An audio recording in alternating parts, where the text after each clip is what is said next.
America ಮತ್ತು Iran ನಡುವೆ ಆಗ್ತಾ ಇರುವಂತಹ ಬೆಳವಣಿಗೆಗಳು. ಜೂನ್ 19ನೇ ತಾರೀಕಿಗೆ ಜಿನೇವಾದಲ್ಲಿ ಮಾತುಕತೆ, ತಾಂತ್ರಿಕ ಮಾತುಕತೆಗಳು ಶುರುವಾಯಿತು. ಮಾತುಕತೆಗಳ ಭಾಗವಾಗಿ ಇರಾನ್ ಅವತ್ತೇ ಕೆಲವೊಂದಿಷ್ಟು ಅಸಮಾಧಾನವನ್ನು ಫೋಟೋ ಸೆಷನ್ಗೆ ಹಾಜರಾಗದೇ ಇರುವ ಮುಖಾಂತರ ಹೊರಹಾಕುವ ಪ್ರಯತ್ನವನ್ನು ಮಾಡಿತ್ತು. ಆವಾಗ ಜಗತ್ತಿಗೆ ಒಂದು ಸ್ಪಷ್ಟವಾದಂತಹ ಸಂದೇಶ ಸಿಕ್ಕಿತ್ತು, ಇದು ನಿಲ್ಲುವ ಲಕ್ಷಣಗಳು ಕಾಣಿಸ್ತಾ ಇಲ್ಲ ಅಂತ. ಆ ಅಸಮಾಧಾನದ ನಡುವೆಯೂ ಕೂಡ ಇರಾನ್ ಮತ್ತು ಅಮೆರಿಕಾದ ನಡುವೆ ಒಂದು ಕದನ ವಿರಾಮದ ಮಾತುಕತೆಯಾಗಿ ಮುಂದಿನ 60 ದಿನಗಳ ಕಾಲ ಒಂದು ಅಬ್ಸರ್ವೇಷನ್ ಪೀರಿಯಡ್ ಅನ್ನು ನಾವು ಮಾಡ್ಕೊಳ್ತೀವಿ. ಆ ಅಬ್ಸರ್ವೇಷನ್ ಪೀರಿಯಡ್ ನಲ್ಲಿ ಏನೇನು ಬೆಳವಣಿಗೆಗಳಾಗುತ್ತೆ ಅನ್ನೋದ್ರ ಮೇಲೆ ಒಂದು ಅಂತಿಮ ಒಪ್ಪಂದವನ್ನು ಮಾಡ್ಕೊಳ್ಳೋಣ ಅಂತ ಮೊದಲ ಹಂತದಲ್ಲಿ MOU ಅನ್ನೋದು ಮಾಡಿಕೊಂಡ್ರು. ಆ ಮಾತುಕತೆ ಆಯಿತು, ಎಲ್ಲವೂ ಕೂಡ ಆಯಿತು. ಇದೀಗ ಈ ದಾಳಿ ಮತ್ತು ಪ್ರತಿದಾಳಿಗಳ ಮಾತ್ರ ಉಭಯ ದೇಶಗಳ ನಡುವೆ ನಿಲ್ತಾ ಇಲ್ಲ. ಯಾಕೆ? ಉಭಯ ದೇಶಗಳಿಗೂ ಕೂಡ ಒಂದು ಅಸ್ತಿತ್ವದ ಪ್ರಶ್ನೆ ಇವತ್ತು ಎದುರಾಗಿದೆ. ಅಮೆರಿಕಕ್ಕೊಂದು ಅಸ್ತಿತ್ವದ ಪ್ರಶ್ನೆ, ಇರಾನ್ಗೂ ಕೂಡ ಒಂದು ಅಸ್ತಿತ್ವದ ಪ್ರಶ್ನೆ ಇದೆ.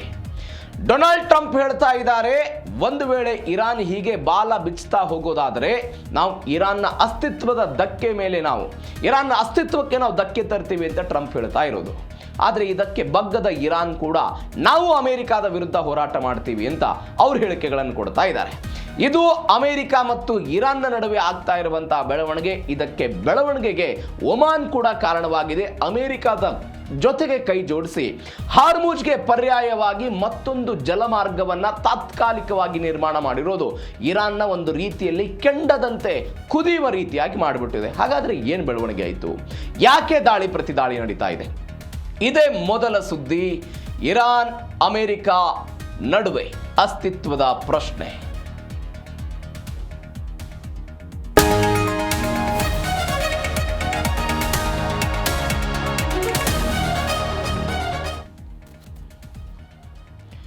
ಜಗತ್ತಿನ ಬಹುತೇಕ ದೇಶಗಳು ಒಂದು ಮಾತನ್ನ ಅಂದುಕೊಂಡಿದ್ರು, ಈ ಕದನ ವಿರಾಮ ಬರುತ್ತೆ, ಜಾಗತಿಕವಾಗಿ ಶಾಂತಿ ನೆಲೆಸುತ್ತೆ ಅಂತ.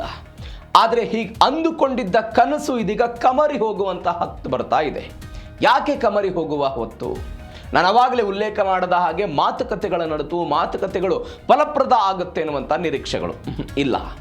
ಡೊನಾಲ್ಡ್ ಟ್ರಂಪ್ ಇರಾನ್ನ ಅಸ್ತಿತ್ವವನ್ನು ಇವತ್ತು ಪ್ರಶ್ನೆ ಮಾಡ್ತಾ ಇದ್ದಾರೆ. ಅಸ್ತಿತ್ವದ ಮೇಲೆ ದಾಳಿ ಮಾಡೋ ಪ್ರಯತ್ನವನ್ನು ಮಾಡ್ತಾ ಇದ್ದಾರೆ.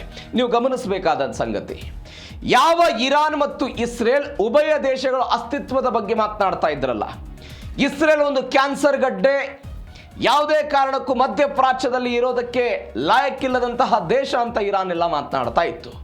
ಇದರ ತದ್ವಿರುದ್ಧವಾಗಿ ಇಸ್ರೇಲ್ ಕೂಡ ಹೇಳ್ತಾ ಇತ್ತು, ನಾವು ಇರಾನ್ ಅನ್ನ ಧ್ವಂಸಗೊಳಿಸ್ತೀವಿ ಅಂತ. ಉಭಯ ದೇಶಗಳ ನಡುವೆ ನಡೀತಾ ಇತ್ತು. ಇದೀಗ ಥರ್ಡ್ ಪರ್ಸನ್ ಎಂಟ್ರಿ ಆಗಿದೆ. ಯಾರು ಥರ್ಡ್ ಪರ್ಸನ್? ಡೊನಾಲ್ಡ್ ಟ್ರಂಪ್ ಅವರ ಎಂಟ್ರಿ ಆಗಿರೋದು. ಮೊದಲ ದಿನವೇ ಅವರು ಹೇಳಿದ್ರು, ಈ ಮಾತುಗಳನ್ನು ಅವರು ಕೇಳದೆ ಹೋದರೆ ನಾನು ಮಾತ್ರ ದಾಳಿ ಮಾಡೋದಕ್ಕೆ ಹಿಂದೇಟು ಹಾಕೋದಿಲ್ಲ, ನಾನು ದಾಳಿ ಮಾಡೇ ಮಾಡ್ತೀನಿ ಅಂತ. ಇದೀಗ ಒನ್ಸ್ ಅಗೇನ್ ಡೊನಾಲ್ಡ್ ಟ್ರಂಪ್ ಅಸ್ತಿತ್ವಕ್ಕೆ ಧಕ್ಕೆ ಕೊಟ್ಟು ಇರಾನ್ ವಿರುದ್ಧ ಪ್ರತೀಕಾರಕ್ಕೆ ಮುಂದಾಗ್ತಾ ಇದ್ದಾರೆ. ಇದು ಒಂದು ಬೆಳವಣಿಗೆಗಳಾಗ್ತಾ ಬರ್ತಾ ಇದ್ರೆ ಇರಾನ್ ಕೂಡ ಅದಕ್ಕೆ ಪ್ರತಿಕ್ರಿಯೆ ಕೊಡೋ ಪ್ರಯತ್ನವನ್ನು ಮಾಡ್ತಾ ಇದೆ. ಇದಕ್ಕೆ ಕಾರಣ ಇರಾನ್ ಹಾರ್ಮುಜ್ ಜಲಸಂಧಿ ಸೇರಿದಂತೆ ಅಲ್ಲಿಯ ಸುತ್ತಲೂ ಪ್ರದೇಶದಲ್ಲಿ ವಾಣಿಜ್ಯ ಹಡಗುಗಳ ಮೇಲೆ ದಾಳಿ ಮಾಡ್ತಾ ಇರೋದು. ಏನ್ ಬೆಳವಣಿಗೆ ಆಯಿತು? ಟ್ರಂಪ್ ಏನು ಹೇಳಿದ್ರು? ಡೀಟೇಲ್ಸ್ ನೋಡ್ತಾ ಹೋಗೋಣ. ಇರಾನ್ ಅಸ್ತಿತ್ವವೇ ಇಲ್ಲದಂತೆ ಮಾಡ್ತೀವಿ ಅಂತ ಅಮೆರಿಕದ ಅಧ್ಯಕ್ಷ ಡೊನಾಲ್ಡ್ ಟ್ರಂಪ್ ಅವರು ಕೊಟ್ಟಿದ್ದು. ಯುದ್ಧ ಶುರುವಾದ ಮೊದಲ ದಿನದಿಂದಲೂ ಕೂಡ ಈ ಪುನರಪಿ ಹೇಳಿಕೆಗಳನ್ನ ಡೊನಾಲ್ಡ್ ಟ್ರಂಪ್ ಕೊಡ್ತಾನೆ ಬಂದಿದ್ದಾರೆ. ಇದೀಗ ಒನ್ಸ್ ಅಗೇನ್ ಡೆಡ್ ಲೈನ್ ಕೊಡೋ ಪ್ರಯತ್ನವನ್ನು ಮಾಡ್ತಾ ಇದ್ದಾರೆ. ಈಗ ನೋಡಿ, ಡೊನಾಲ್ಡ್ ಟ್ರಂಪ್ ಡೆಡ್ ಲೈನ್ ಅನ್ನು ಪದೇ ಕೊಡ್ತಾ ಇರೋದು ಯಾಕೆ? ಅವರಿಗೂ ಕೂಡ ಒಂದು ಆತಂಕದ ವಾತಾವರಣ ಅಮೆರಿಕಾದಲ್ಲಿ ಸೃಷ್ಟಿಯಾಗಿರೋದು. ಈ ಕಾರಣಕ್ಕಾಗಿ ಡೆಡ್ ಲೈನ್ ಕೊಟ್ಟು ಅವರನ್ನ ಪುನರಪಿ ತಮ್ಮ ಮುಂದೆ ತೆಗೆದುಕೊಂಡು ಬರಬೇಕು ಅನ್ನುವಂತಹ ಆಲೋಚನೆ ಯಾರಿಗಿದೆ? ಡೊನಾಲ್ಡ್ ಟ್ರಂಪ್ ಅವರಿಗೆ ಇರುವ ಕಾರಣಕ್ಕಾಗಿ. ಡೊನಾಲ್ಡ್ ಟ್ರಂಪ್ ಅವರಿಗೆ ಅಂಥದ್ದೊಂದು ಆಲೋಚನೆ ಇರುವ ಕಾರಣಕ್ಕಾಗಿಯೂ ಕೂಡ ಒಂದು ಪೂರ್ಣ ಪ್ರಮಾಣದ ಯುದ್ಧವನ್ನು ಘೋಷಣೆ ಮಾಡದೆ ಕೇವಲ ಅವರ ಮೇಲೆ ದಿಗ್ಬಂಧನಗಳನ್ನು ಹಾಕೋದು, ಅವರ ಮೇಲೆ ದಾಳಿ ಮಾಡುವಂತಹ ಪ್ರಯತ್ನವನ್ನು ಮಾಡೋದು, ಈ ರೀತಿಯಾಗಿ ಮಾಡ್ತಾ ಇದ್ದಾರೆ. ಇದೀಗ ನಮ್ಮ ಶಕ್ತಿ ಪ್ರದರ್ಶನ ಆದರೆ ಇರಾನ್ ಅನ್ನುವಂಥ ಒಂದು ದೇಶವೇ ಇರಲ್ಲ ಅಂತ ಅವರು ಹೇಳ್ತಾ ಇದ್ದಾರೆ. ಹಾಗಾದ್ರೆ ಏನು ಕಾರಣ ಆಯ್ತು ಇದಕ್ಕೆ? ಏನು ಕಾರಣ ಅಂತ ಹೇಳಿದರೆ, ಇರಾನ್ ತನ್ನದೇ ಆದಂತಹ ನಿಯಮಗಳನ್ನು ಜಲಸಂಧಿಯಲ್ಲಿ ಹೇರೋದಕ್ಕೆ ಪ್ರಯತ್ನವನ್ನು ಪಡ್ತಾ ಇದೆ ಅನ್ನೋದು ಯಾರ ವಾದ? ಅಮೆರಿಕದ ವಾದ ಇದೆ. ಹೆಂಗೆ ನೋಡಿ, ಇತ್ತೀಚಿನ ಯುದ್ಧ ಆಯಿತು, ಯುದ್ಧ ಆದ ನಂತರ ಹಾರ್ಮುಜ್ ಜಲಸಂಧಿಯ ಮೇಲೆ ನಾವು ನಿಯಂತ್ರಣ ಸಾಧಿಸಬೇಕು ಅಂತ ಇರಾನ್ನವರು ಹೋದ್ರು. ಅದರ ಭಾಗವಾಗಿ ಏನಾಯಿತು ಅಂತ ಹೇಳಿದ್ರೆ ಸುರಕ್ಷಿತ ಸಂಚಾರಕ್ಕೆ ಅವಕಾಶವನ್ನು ಕೊಡಬೇಕು ಅಂತ MOU ನಲ್ಲಿ ಎಲ್ಲ ಉಲ್ಲೇಖ ಆಯಿತು. ಇದಾದ ನಂತರವೂ ಕೂಡ ಒಂದು ಬೆಳವಣಿಗೆ ಏನಾಯಿತು ಅಂತ ಹೇಳಿದ್ರೆ, ಇರಾನ್ನ ಜೊತೆಗೆ ಗಡಿ ಹಂಚಿಕೊಂಡಿರುವಂತಹ ಅಮೆರಿಕಾದ ಮಿತ್ರ ದೇಶವೂ ಆಗಿರುವಂತಹ ಒಮಾನ್ ಏನು ಮಾಡ್ತು ಅಂತ ಹೇಳಿದ್ರೆ, ಅಂತಾರಾಷ್ಟ್ರೀಯ ಕಡಲ ಸಂಸ್ಥೆಯ ಜೊತೆಗೆ ಸೇರಿಕೊಂಡು ತನ್ನದೇ ಕರಾವಳಿಯ ಬಳಿ ಒಂದು ತಾತ್ಕಾಲಿಕ ಜಲಮಾರ್ಗವನ್ನು ರೂಪಿಸ್ಬಿಡ್ತು. ಒಂದು ತಾತ್ಕಾಲಿಕ ಜಲಮಾರ್ಗ ಅದು. ಆ ತಾತ್ಕಾಲಿಕ ಜಲಮಾರ್ಗದಲ್ಲಿ ವಾಣಿಜ್ಯ ಹಡಗುಗಳಿಗೆ ಹೋಗೋದಕ್ಕೆ ಅವಕಾಶವನ್ನು ಯಾರು ಕೊಟ್ಟರು? ಒಮಾನ್ನವರು ಕೊಟ್ಟರು. ಈ ಒಮಾನ್ನವರು ಕೊಟ್ಟಿದ್ದಕ್ಕೆ ಅಮೆರಿಕಾದವರು ಏನು ಮಾಡಿದ್ರು, ಹೌದು ನಾವು ನಿಮ್ಮ ನಿಲುವನ್ನು ಒಪ್ಪಿಕೊಳ್ತೀವಿ, ಹಾರ್ಮುಜ್ಗೆ ಪರ್ಯಾಯವಾಗಿ ಒಮಾನ್ ಒಂದು ಜಲಮಾರ್ಗವನ್ನು ಕೊಡುತ್ತೆ, ಅಲ್ಲಿ ವಾಣಿಜ್ಯ ಹಡಗುಗಳು ಹೋಗುತ್ತೆ ಅಂತ ಹೇಳಿದ್ರೆ ನಾವು ಓಕೆ ಅಂತ ಹೇಳ್ತು ಅಮೆರಿಕ. ಇರಾನ್ಗೆ ಸಹಜವಾಗಿ ಸಿಟ್ಟು ಬರೋದಕ್ಕೆ ಶುರುವಾಯಿತು. ನಮ್ಮ ಹಾರ್ಮುಜ್ ಜಲಸಂಧಿಯ ಮುಖಾಂತರ ವಾಣಿಜ್ಯ ಹಡಗುಗಳು ಹೋಗ್ತಾ ಇತ್ತು, ಅದರಿಂದ ನಾವು ಆದಾಯವನ್ನು ಕಲೆಕ್ಟ್ ಮಾಡಬೇಕು ಅನ್ನುವಂಥ ಆಲೋಚನೆಯಲ್ಲಿ ಇದ್ವಿ. ಇದಕ್ಕೆ ಪರ್ಯಾಯವಾಗಿ ಒಮಾನ್ ತನ್ನ ಕರಾವಳಿ ತೀರದಲ್ಲಿ ಇಂಥದ್ದೊಂದು ಜಲಸಂಧಿಯನ್ನು ಮಾಡಿಕೊಂಡಿದೆ, ಇದು ನನಗೆ ಧಕ್ಕೆ ಬರುತ್ತೆ, ನಾನು ಯಾವುದೇ ಕಾರಣಕ್ಕೂ ಇದನ್ನು ಒಪ್ಪಬಾರದು ಅನ್ನುವ ಕಾರಣಕ್ಕಾಗಿ ಇರಾನ್ನವರು ಏನು ಮಾಡಿದ್ರು ಅಂತ ಹೇಳಿದ್ರೆ, ಒಂದು 20 ಲಕ್ಷ ಕಚ್ಚಾ ತೈಲವನ್ನು ತೆಗೆದುಕೊಂಡು ಬರ್ತಾ ಇದ್ದಂತಹ ಪನಾಮ ಧ್ವಜವನ್ನು ಹೊತ್ತಿದ್ದಂತಹ MT ಕಿಕು ತೈಲ ಟ್ಯಾಂಕರ್ ಮೇಲೆ ಏಕಾಏಕಿಯಾಗಿ ದಾಳಿ ಮಾಡಿಬಿಟ್ರು. ಈ ಕಿಕು ತೈಲ ಟ್ಯಾಂಕರ್ ಮೇಲೆ ಯಾವಾಗ ದಾಳಿ ಆಯ್ತಲ್ಲ, ಟ್ರಂಪ್ ಅವರಿಗೆ ರೋಷಾಗ್ನಿ ಶುರುವಾಗ್ಬಿಡ್ತು. ಈ ಕಾರಣಕ್ಕಾಗಿ ಪುನರಪ್ಪಿ ಏನು ಹೇಳ್ತಾ ಇದ್ದಾರೆ ಅವರು, ಒಪ್ಪಂದದ ಭಾಗ ಹಾರ್ಮುಜ್ನಲ್ಲಿ ಮುಕ್ತ ಹಡಗುಗಳ ಚಲಾವಣೆ ಆಗಬೇಕು ಅಂತ ನೀವು ಅದನ್ನ ನಿಂದನೆ ಮಾಡ್ತಾ ಇದ್ದೀರಿ, ಅದನ್ನ ಉಲ್ಲಂಘನೆ ಮಾಡ್ತಾ ಇದ್ದೀರಿ ಅನ್ನುವ ಕಾರಣಕ್ಕಾಗಿ ಇದೀಗ ಅಸ್ತಿತ್ವದ ಭಾಗವಾಗಿ ಅವರೆಲ್ಲ ಹೇಳೋ ಪ್ರಯತ್ನವನ್ನು ಮಾಡ್ತಾ ಇದ್ದಾರೆ. ಇದು ಒಂದು ಬೆಳವಣಿಗೆ. ಎರಡನೇ ಬೆಳವಣಿಗೆ ಏನು ಅಂತ ಹೇಳಿದ್ರೆ, ಇದೇ ವಿಚಾರಕ್ಕೆ ಸಂಬಂಧಪಟ್ಟಂತೆ ಇರಾನ್ನ 10 ನೆಲೆಗಳ ಮೇಲೆ ಅಮೆರಿಕ ದಾಳಿ ಮಾಡಿದೆ. ನಂಗೆ ಯುದ್ಧ ಶುರುವಾದ ನಂತರ ನಾವು ಅನೇಕ ಬಾರಿ ನೋಡಿದ್ದೀವಿ, ಹಾರ್ಮುಜ್ ಜಲಸಂಧಿಯ ಆಯಾ ಕಟ್ಟಿನ ಪ್ರದೇಶಗಳು, ಅದು ಕ್ವೇಶ್ಮ್ ದ್ವೀಪ ಆಗಿರ್ಬೋದು, ಅಬ್ಬಾಸ್ ಬಂದರ ಆಗಿರ್ಬೋದು, ಬೇರೆ ಬೇರೆ ಬಂದರುಗಳು ಮತ್ತು ಆಯಾ ಕಟ್ಟಿನ ಜಾಗಗಳು ಯಾವ್ದಾವ್ದಿತ್ತು ಅವುಗಳನ್ನು ಟಾರ್ಗೆಟ್ ಮಾಡಿ ಮಾಡಿ ಮಾಡಿ ಅಮೆರಿಕಾದವರು ದಾಳಿ ಮಾಡಿದ್ದನ್ನು ನೋಡಿದ್ದೀವಿ. ಇದೀಗ ಒನ್ಸ್ ಅಗೇನ್ ಅಂಥದ್ದೇ ದಾಳಿ ಮಾಡಿದ್ದಾರೆ. ಎರಡನೇ ದಿನವೂ ಕೂಡ ಇರಾನ್ನ ಮೇಲೆ ಅಮೆರಿಕ ದಾಳಿಯನ್ನು ಮುಂದುವರಿಸ್ತು. ಏನೇನಾಯಿತು ಅಂತ ಡೀಟೇಲ್ಸು. ಹಾರ್ಮುಜ್ ಜಲಸಂಧಿಯ 10 ಆಯಾಕಟ್ಟಿನ ನೆಲೆಗಳನ್ನು ಇದೀಗ ಅವರು ಧ್ವಂಸ ಮಾಡಿದ್ದಾರೆ. ಅಂದರೆ ಈ ಹಿಂದೆ ಎಲ್ಲೆಲ್ಲಿ IRGC ತನ್ನ ಪಡೆಯನ್ನು ನಿಯೋಜನೆ ಮಾಡ್ತಾ ಇತ್ತು, ಎಲ್ಲೆಲ್ಲಿ ಹಡಗುಗಳು ಹೋಗೋದನ್ನ ಪ್ರತಿನಿತ್ಯವೂ ಕೂಡ IRGC ತಪಾಸಣೆ ಮಾಡ್ತಾ ಇತ್ತು, ಎಲ್ಲೆಲ್ಲಿ ಟೋಲ್ ಸಂಗ್ರಹ ಮಾಡೋದಕ್ಕೆ ಕ್ಮೇಶ್ ದ್ವೀಪ ಆಗಿರ್ಬೋದು, ಆ ದ್ವೀಪಗಳನ್ನು ಟಾರ್ಗೆಟ್ ಮಾಡಿ ಮಾಡಿ ಮಾಡಿ ಅಮೆರಿಕ ದಾಳಿ ಮಾಡಿದ್ದು. ಅದಾದ ನಂತರ ಕ್ಷಿಪಣಿ ಉಡಾವಣಾ ಕೇಂದ್ರಗಳೇನಿತ್ತು ಆ ಉಡಾವಣಾ ಕೇಂದ್ರಗಳನ್ನು ಕೂಡ ಅಮೆರಿಕಾದವರು ದಾಳಿ ಮಾಡಿದ್ರು. ಇದೀಗ ಕ್ಷಿಪಣಿ ಗೋದಾಮುಗಳನ್ನು ಕೂಡ ಅಮೆರಿಕಾದವರು ಟಾರ್ಗೆಟ್ ಮಾಡಿ ದಾಳಿ ಮಾಡೋ ಪ್ರಯತ್ನವನ್ನು ಮಾಡಿದ್ದಾರೆ. ಯಾವ್ಯಾವ್ದಾಯ್ತು ಹಾಗಾದ್ರೆ? ಅವರು ದಾಳಿ ಮಾಡಿದ್ದು ಸಿರಿಕ್, ಬಂದರ್ ಎ ಲೆಂಗಹೈ ಮತ್ತು ಕ್ವೇಶ್ ದ್ವೀಪವನ್ನೆಲ್ಲ ಟಾರ್ಗೆಟ್ ಮಾಡಿದ್ರು. ಕ್ಷಿಪಣಿ ಮತ್ತು ಡ್ರೋನ್ ಸಂಗ್ರಹಗಾರಗಳು ವಾಣಿಜ್ಯ ಹಡಗುಗಳ ಮೇಲೆ ದಾಳಿ ಮಾಡೋದಕ್ಕೆ ಇವರೆಲ್ಲ ಪ್ರಮುಖವಾಗಿ ಡ್ರೋನ್ಗಳಾಗಿರ್ಬೋದು, ಬ್ಯಾಲಿಸ್ಟಿಕ್ ಕ್ಷಿಪಣಿಗಳನ್ನೇನು ಸಂಗ್ರಹ ಮಾಡ್ತಾ ಇದ್ರು ಅವುಗಳನ್ನು ಟಾರ್ಗೆಟ್ ಮಾಡಿದ್ರು. ಎರಡನೇದ್ದು, ಅವರು ಜಲಸಂಧಿಯಲ್ಲಿ ಹಡಗುಗಳ ಚಲನವಲನವನ್ನು ಪತ್ತೆ ಹಚ್ಚೋದಕ್ಕೆ ಇರಾನ್ ಕೆಲವೊಂದಿಷ್ಟು ಕಣ್ಗಾವಲು ಮೂಲ ಸೌಕರ್ಯಗಳನ್ನು ಸ್ಥಾಪನೆ ಮಾಡಿತ್ತು. ಅದು ರಡಾರ್ ಆಗಿರ್ಬೋದು, ಕಣ್ಗಾವಲು ವ್ಯವಸ್ಥೆಗಳಾಗಿರ್ಬೋದು, ಅದನ್ನು ಅಮೆರಿಕಾದವರು ಟಾರ್ಗೆಟ್ ಮಾಡಿದ್ರು. ಮೂರನೇ ಹಂತದಲ್ಲಿ ವಾಯು ರಕ್ಷಣಾ ತಾಣಗಳನ್ನು ಅವರೆಲ್ಲ ಟಾರ್ಗೆಟ್ ಮಾಡಿದ್ರು. ಇರಾನ್ನ ಏರ್ ಡಿಫೆನ್ಸ್ ಸಿಸ್ಟಮ್ ಏನಿತ್ತು, ಯಾವ್ಯಾವ ದಾಳಿಗಳು ಬರುತ್ತೆ, ವಿಮಾನಗಳು ಬರುತ್ತೆ, ಅವುಗಳನ್ನು ತಡೆಯೋದಕ್ಕೆ ಇರಾನ್ ನಿರ್ಮಿಸಿಕೊಂಡಿದ್ದಂಥ ಏರ್ ಡಿಫೆನ್ಸ್ ಮೇಲೆ ಟಾರ್ಗೆಟ್ ಮಾಡಲಾಯಿತು. ಅದಾದ ನಂತರ ಮೈನ್ ಲೇಯರ್ ಸಾಮರ್ಥ್ಯದ ತಾಣಗಳು, ಅಂದರೆ ಸಮುದ್ರ ಮಾರ್ಗದಲ್ಲಿ ಮೈನ್ಗಳನ್ನು ಜೋಡಿಸುವಂತಹ ಇರಾನ್ನ ನೌಕಾ ಸಾಮರ್ಥ್ಯದ ನೆಲೆಗಳೇನಿತ್ತಲ್ಲ ಆ ನೆಲೆಗಳನ್ನು ಕೂಡ ಗುರಿಯಾಗಿಸುವುದಕ್ಕೆ ಅವರೆಲ್ಲ ಪ್ರಯತ್ನವನ್ನು ಪಟ್ಟರು. ಯಾಕೆ ಈ ಗುರಿಗಳು? ಒಂದು, ನಾನು ಅವಾಗಲೇ ಹೇಳಿದೆ, ಎವರ್ ಲವ್ಲಿ ಮತ್ತು MT ಕಿಕು ಎನ್ನುವಂಥ ಹಡಗುಗಳ ಮೇಲೆ ಇರಾನ್ನವರು ಇದೇ ಕಾರಣಕ್ಕಾಗಿ ದಾಳಿ ಮಾಡಿದರು. ಹೆಂಗೆ ದಾಳಿ ಮಾಡಿದ್ರು? ಕ್ಷಿಪಣಿಗಳ ಮುಖಾಂತರ ದಾಳಿ ಮಾಡಿದ್ರು. ಎಲ್ಲವೂ ಕೂಡ ಇರಾನ್ನ ಈ ಆಯಾಕಟ್ಟಿನ ಪ್ರದೇಶಗಳು, ಕರಾವಳಿ ಭಾಗದಿಂದಲೇ ದಾಳಿಗಳಾಗಿತ್ತು.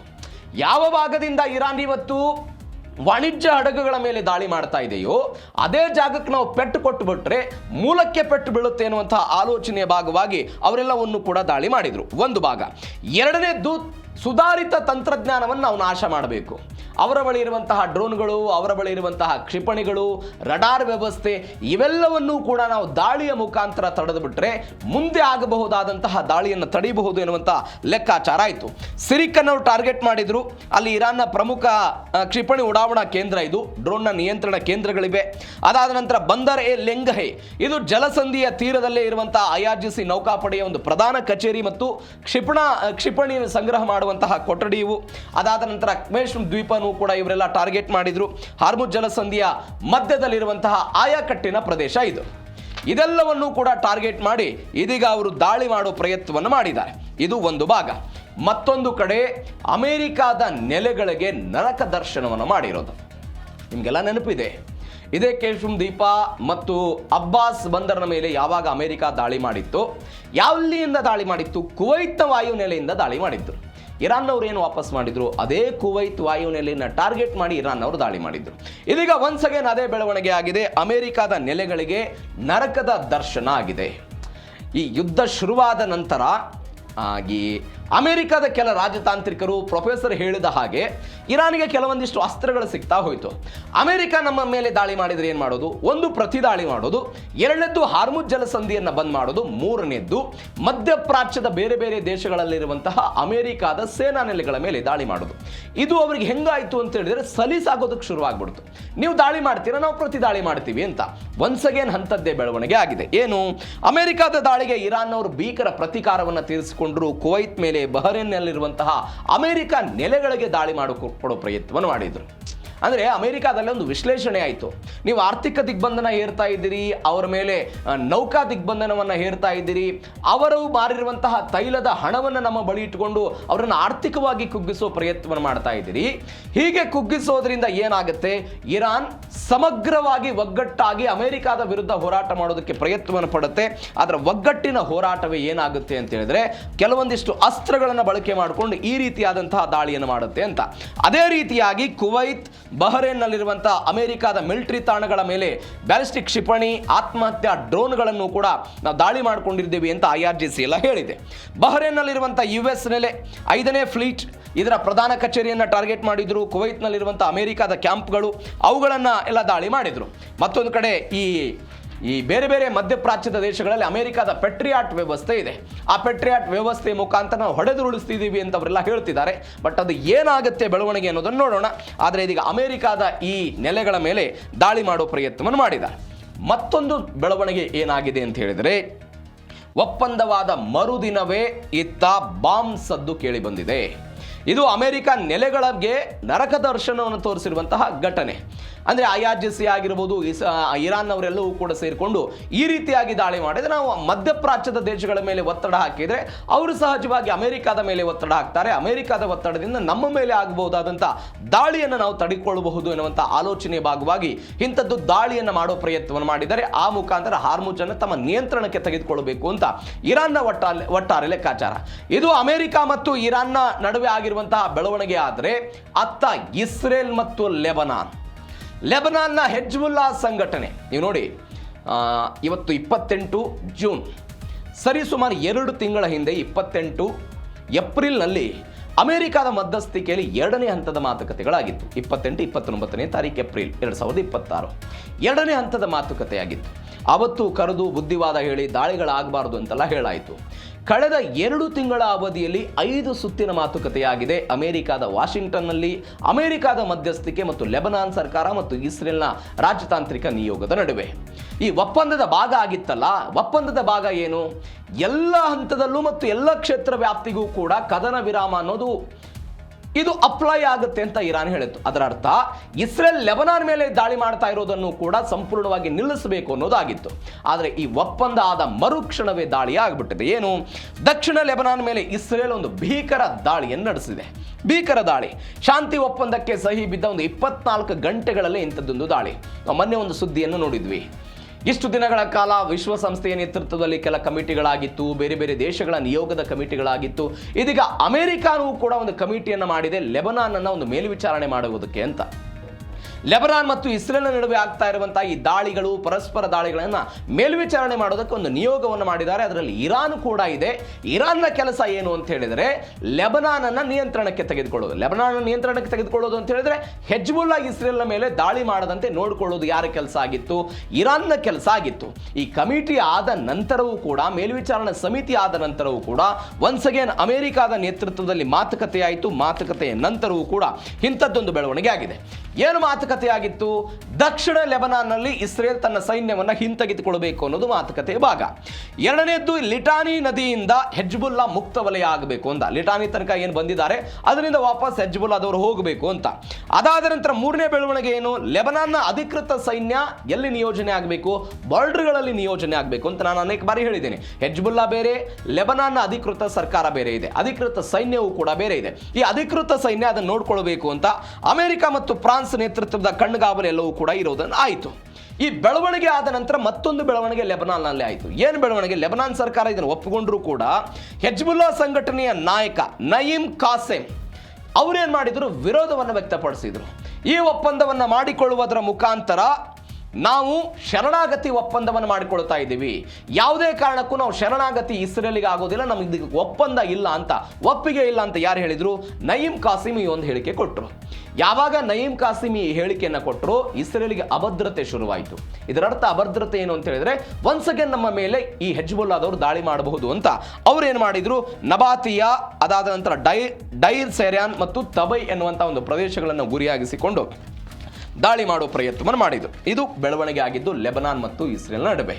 ಮತ್ತೊಂದು ಕಡೆ ಹಾರ್ಮುಜ್ನಲ್ಲಿ ಇಂಧನ ಸಂಕಷ್ಟ ಹೆಚ್ಚಾಗ್ತಾ ಇದೆ.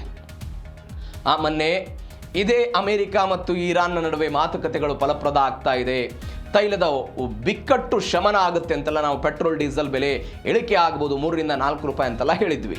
ಇದೀಗ ಒನ್ಸ್ ಅಗೇನ್ ಹಾರ್ಮುಜ್ ಜಲಸಂಧಿಯ ನಿಯಂತ್ರಣದ ಬಗ್ಗೆ ಎಲ್ಲ ಗೊಂದಲಗಳು ಶುರುವಾಗಿರುವುದರಿಂದ ತೈಲ ಮಾರುಕಟ್ಟೆ ಏನಾಗಬಹುದು ಅಂತ, ಈ ವಾಣಿಜ್ಯ ಹಡಗುಗಳು ಬರುತ್ತಲ್ಲ, ಸಲೀಸಾಗಿ 21 ಹಡಗುಗಳು ಹೋಗ್ತಾ ಇದೆ, ಹಾರ್ಮುಜ್ ಜಲಸಂಧಿ ಮುಕ್ತ ಆಗಿಬಿಟ್ಟಿದೆ ಅಂತ ಇದೇ ಡೊನಾಲ್ಡ್ ಟ್ರಂಪ್ ಅವರು ತಮ್ಮ ಟ್ರುತ್ ಸೋಷಿಯಲ್ ಮೀಡಿಯಾದಲ್ಲಿ ಎಲ್ಲ ಬರೆದುಕೊಂಡು ಬಿಟ್ಟಿದ್ರು. ಈ ಪರಿಪ್ರಮಾಣದಲ್ಲಿ ತೈಲ ಹೋತು, ಹೀಗಾಗಿ ಎಲ್ಲವೂ ಕೂಡ ಸಂಬಂಧ ಅತ್ಯುತ್ತಮವಾಗಿ ಕಾಣ್ತಾ ಇದ್ದೀವಿ ಅಂತ. ಆದರೆ ಇದೀಗ ಒನ್ಸ್ ಅಗೇನ್ IRGCಯಿಂದ ಹಡಗುಗಳ ಮೇಲೆ ದಾಳಿ ಆಗ್ತಾ ಇದೆ. ಹಡಗುಗಳ ಮೇಲೆ ದಾಳಿ ಆಗೋದಕ್ಕೆ ಶುರುವಾದರೆ ಯುದ್ಧದ ಭೀತಿ ಆಗುತ್ತೆ. ಯುದ್ಧದ ಭೀತಿ ಶುರುವಾದರೆ ಅದಾದ ನಂತರ ವಿಮೆ ದರ ಹೆಚ್ಚಳ ಆಗುತ್ತೆ. ವಿಮೆ ದರ ಹೆಚ್ಚಳ ಆದರೆ ಅಂತಾರಾಷ್ಟ್ರೀಯ ಮಾರುಕಟ್ಟೆಯಲ್ಲಿ ಕಚ್ಚಾ ತೈಲದ ದರ ಏರಿಕೆ ಆಗುತ್ತೆ. ಕಚ್ಚಾ ತೈಲದ ದರ ಏರಿಕೆ ಆದರೆ ನಾವು ಮಾರುಕಟ್ಟೆಯಲ್ಲಿ ಅದನ್ನು ಬೈ ಮಾಡುವಂತಹ ದರವೂ ಕೂಡ ಅಲ್ಟಿಮೇಟ್ ಹೆಚ್ಚಳ ಆಗಿಬಿಡುತ್ತೆ. ಇತ್ತೀಚೆಗೆ ಏನಾಗಿತ್ತು, ಕಳೆದ 3-4 ತಿಂಗಳುಗಳಿಂದ ಈ ಕಚ್ಚಾ ತೈಲದ ದರ ಒಂದು ಸಾರ್ವವ್ಯಾಪಿ ಕಡಿಮೆ ಆಗುವಂತಹ ಪ್ರಯತ್ನಗಳಾಗಿತ್ತು. ಇದೀಗ ಇಷ್ಟು ದಿನಗಳಿಂದ ಬಂದಿರುವಂತಹ ಸುದ್ದಿಗಳೇನಾಗಿತ್ತು, ಒಂದು $200 ತನಕ ಹೋಗ್ಬೋದು ಕಚ್ಚಾ ತೈಲದ ದರ 1 ಬ್ಯಾರಲ್ಗೆ ಅಂತ. ಆದರೆ ಯಾವಾಗ ಇರಾನ್ನ ಮೇಲಿರುವಂತಹ ದಿಗ್ಬಂಧನಗಳನ್ನು ತೆರವುಗೊಳಿಸಿ ಇರಾನ್ 2019 ಮೇ ತಿಂಗಳಿಗೆ ಭಾರತಕ್ಕೆ ಕೊನೆಯದಾಗಿ ತಮ್ಮ ತೈಲವನ್ನು ಅವರು ರಫ್ತು ಮಾಡಿದ್ರು, ಅದು ಅಂತಿಮ. ಕಳೆದೊಂದು 5-6 ವರ್ಷಗಳಲ್ಲಿ ಇರಾನ್ ಇಲ್ಲಿಯ ತನಕವೂ ಕೂಡ ಭಾರತಕ್ಕೆ ತೈಲವನ್ನು ಕೊಟ್ಟಿರಲಿಲ್ಲ. ಆದರೆ ಅಮೆರಿಕಾದ ಈ ಆರ್ಥಿಕ ದಿಗ್ಬಂಧನ ತೆರವಾದ ನಂತರ ನಮ್ದೊಂದು ಆಲೋಚನೆ ಇತ್ತು, ಇಲ್ಲ ನಮಗೆ ತೈಲ ಬರುತ್ತೆ, ತೈಲ ಬಂದ ನಂತರ ನಮಗೆಲ್ಲ ಸಹಾಯ ಆಗಬಹುದು ಅನ್ನೋ ಲೆಕ್ಕಾಚಾರ ಇತ್ತು. ಆದರೆ ಇದೀಗ ಇಂಥದ್ದೊಂದು ದಾಳಿ ಆಗ್ತಾ ಇರೋದ್ರಿಂದ, ಇಂಥದ್ದೊಂದು ಬೆಳವಣಿಗೆ ಆಗ್ತಾ ಇರೋದ್ರಿಂದ ಏನಾಗಬಹುದು ಎನ್ನುವಂತಹ ಆತಂಕ ದೊಡ್ಡ ಮಟ್ಟದಲ್ಲಿದೆ. ಬಿಕಾಸ್ ಒಂದು ಲೆಕ್ಕಾಚಾರ ಬಾರಿ ಪಾಯಿಂಟ್ ಔಟ್ ಮಾಡಿದ್ದು, ಕಳೆದ 3-4 ತಿಂಗಳಲ್ಲಿ ಇರಾನ್ ಏನು ಉತ್ಪಾದನೆ ಮಾಡಿತ್ತು ತೈಲವನ್ನ, ಆ ತೈಲವನ್ನ ಇನ್ನು ಮುಂದೆ ಮಾರುಕಟ್ಟೆಗೆ ಬಿಡುತ್ತೆ. ಮಾರುಕಟ್ಟೆಗೆ ಬಿಟ್ಟ ತಕ್ಷಣ ಎಲ್ಲವೂ ಕೂಡ ತೈಲ ದರ ಇಳಿಕೆ ಆಗ್ಬೋದು ಅನ್ನೋ ಲೆಕ್ಕಾಚಾರ. ಬಟ್ ಅದರ ತದ್ವಿರುದ್ಧವಾಗಿ ಒಂದು ಬೆಳವಣಿಗೆ ಆಗ್ತಾ ಇದೆ ಹಾರ್ಮುಜ್ ಜಲಸಂಧಿಯಲ್ಲಿ.